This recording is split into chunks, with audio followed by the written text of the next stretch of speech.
Welcome back to Your Travel with Olivia. Thank you so much for joining me here again today. I just really wanted to jump in here really quickly and just bring you up to date with what is happening out there in the travel insurance industry.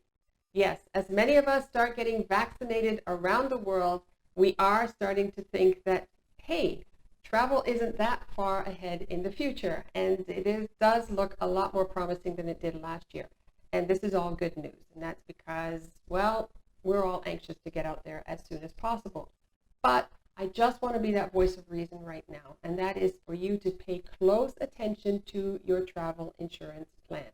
You see, the thing is that they're not all created equal. In some cases, the emergency travel plan that you used to cover everything. If there was an emergency, if you got sick, if you were injured, it would be covered under that plan. But you have to read the fine print in terms of what is covered in COVID-19 related illnesses. And that means that if you were to get sick, if you were hospitalized, if you had to be transferred back home, how much of the insurance is it going to cover you for? So for instance, if you had an emergency health plan before, if it covered you up to $2 million, $5 million in coverage for all of your expenses regarding this emergency that you encountered while you were away. But what they've done now is they said anything that is COVID-19 related is only covered up to 100, 200, 500,000. Now, there are some plans out there that have actually taken COVID-19 right out of their plan.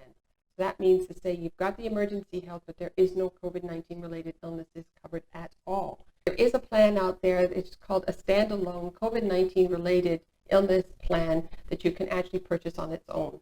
And that way you'd have full coverage for emergencies and also any kind of COVID-19 related illnesses. So the plans that I'm talking about here are usually the ones that you purchase on their own.